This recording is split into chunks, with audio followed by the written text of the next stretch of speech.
Has this ever happened to you? Doodly doodly doodly doo. Just need a bit of compost for the old garden. Refurbishing a bed. The old compost heap. You beauty. Slow growing compost. Marvellous. Hey? Where's all the compost gone? Oh no, my day of gardening is ruined. Why? G'day, I'm Mark from Self-Sufficient Me, and we've got a little bit of compost left, but to be honest, it's not enough to do the jobs that I want to do at the moment. So that's a real shame. What do you do when you've run out of your own homemade compost? There's arguably nothing better for your garden than your own homemade rich compost made from kitchen scraps, grass clippings and other organic garden waste. Compost adds nutrients to the soil, creating food for plants, worms, fungi and microbes. It also helps give the soil structure and water holding qualities, reducing the need to water or fertilise as much. But there are times when you're going to run out of this precious resource. It might be a large garden project that you're doing and you simply just don't have enough compost to go around. It could be that you don't have enough garden waste or materials to create enough of the compost that you need, or perhaps you're composting but it just hasn't matured yet and you're checking it and it's just not ready to put in the garden. So what do you do then? Well, in this video I'm going to give you my tips on how I cope with this horrendous dilemma, a lack of compost to work into my vegetable garden. Let's get into it. Before we do get into it, I quickly want to explain to you guys our composting setup, this 3-bay method, what went wrong and what we're going to do to fix it up.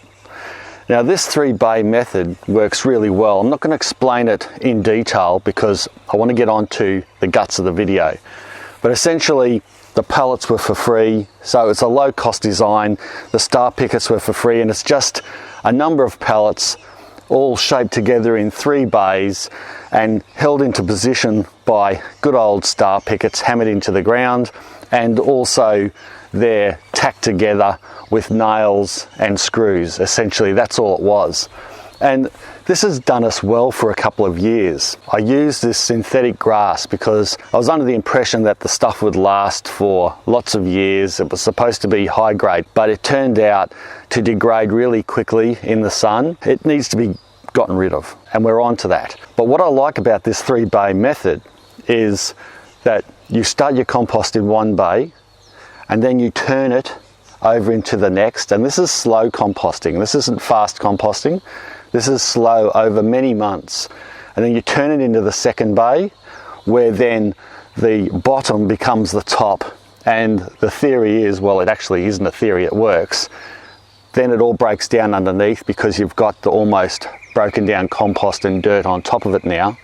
And then once that's broken down after another several months, you turn it into this bed, which is your finishing compost bed. This is the compost that you use in the garden. But we still have to get this done, so that's going to take some time. And then once we do get it done, you can imagine it's going to take months and months before we get our own slow growing homemade compost back again. Once you get this thing going in the 3 bays, you can then, when you're finishing 1 bay off, you're already started the first one and you've got this continual process, and it works really good. And I'll be doing more videos on composting later once I get this properly squared away to give you a better rundown of it. But in the meantime, we purchased one of those tumbler composters. You know, those plastic ones that tumble the kitchen scraps and clippings and that around? I'm going to put that together, and that should give us a faster compost. It's not as good as the slow grown stuff, but the advantage is it does make compost within about 2 to 8 weeks. So at least we'll have something something natural and organic from our own garden. I'll also do a video on that and let you guys know what I think of a tumbler style composter and if I'd recommend one. Well, now that that rather long intro and setup is out of the way, what can you do? I'm sure you're wanting to know what we do when we're in a situation like this and we've run out of compost for whatever reason. First of all, you can not use any compost in the garden at all. That's the first thing you can do. And this is perfectly fine to do. Simply weed the bed, give it a light dig and rake over, perhaps a little fertiliser, and then plant or sow seed. However, you will find that over time, especially in raised bed gardens, that the level will reduce, the soil will become depleted of nutrients, and even more importantly, structure, such as moisture holding capacity and microbes and even worms. Therefore, it's still vital that we do something about it, because the plants rely on all these other elements to grow well and produce food for us. So essentially, we're going to have to add compost to that soil at some point if we're going to maintain the health of the overall garden bed. There are some substitutes that you can use in the garden in lieu of compost that will help for a little while, and they're good to do as a matter of practice anyway, and that is mulch.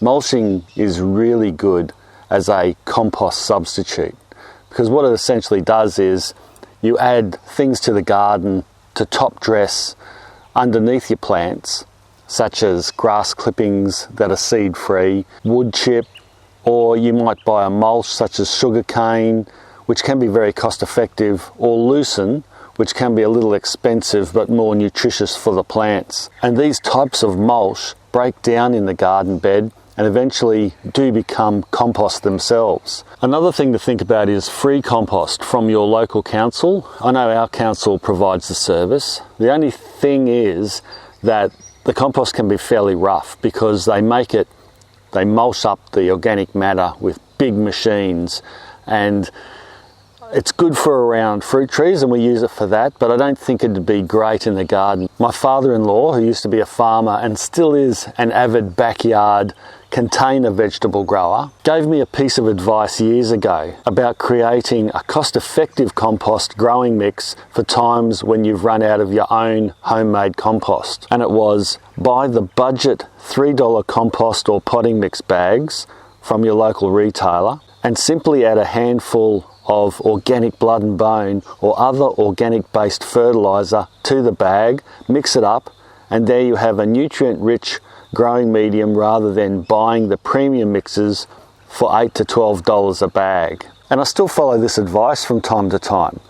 Lately I've been buying the cheaper bags with the blood and bone mixed into it already, but mixing your own is definitely a cheaper way to go if you want to save an extra few dollars here and there. And yeah, of course I'd prefer my own compost, but this beats nothing at all in the garden, especially when those beds are getting depleted and you really need to do something about it. One of the main benefits of using a commercial compost mix is also one of the main disadvantages, and that is its sterility.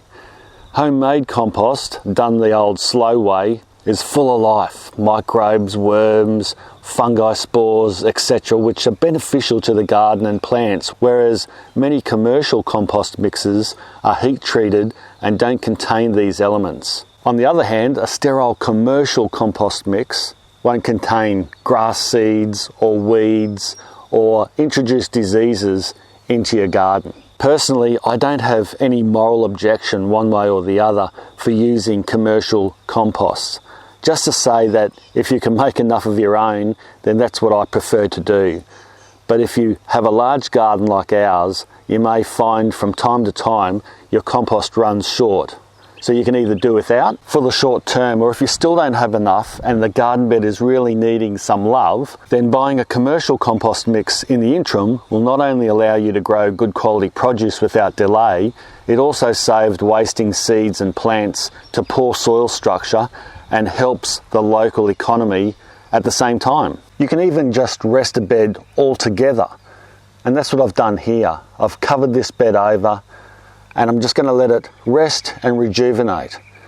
You could even add kitchen scraps and other organic elements underneath here and dig it in and turn it into a composting bed, if you like.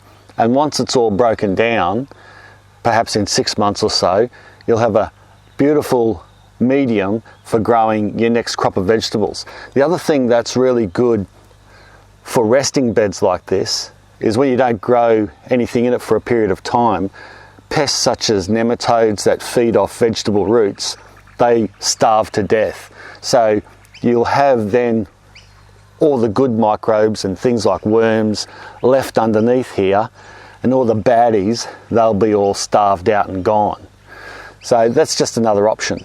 The only thing is, of course, when you're resting a bed like this, you can't grow in it. So that's a downside, I guess. But if you've got the space, resting beds is an option for when you've run out of compost. And there you have it. That's what I do when I've run out of compost. Perhaps you do something similar, or do you have other composting tips that you'd like to share with us? If you do, whack them in the comments section below so that we can all learn from them. Don't forget to give this video a big thumbs up and subscribe if you haven't already for more gardening and self-sufficiency type videos such as this one. Remember, you don't have to be self-sufficient in everything, just try to be self-sufficient in something and look and see the earth through her eyes, because to battle against nature is a lot harder than working with it. Thanks a lot for watching. Bye for now.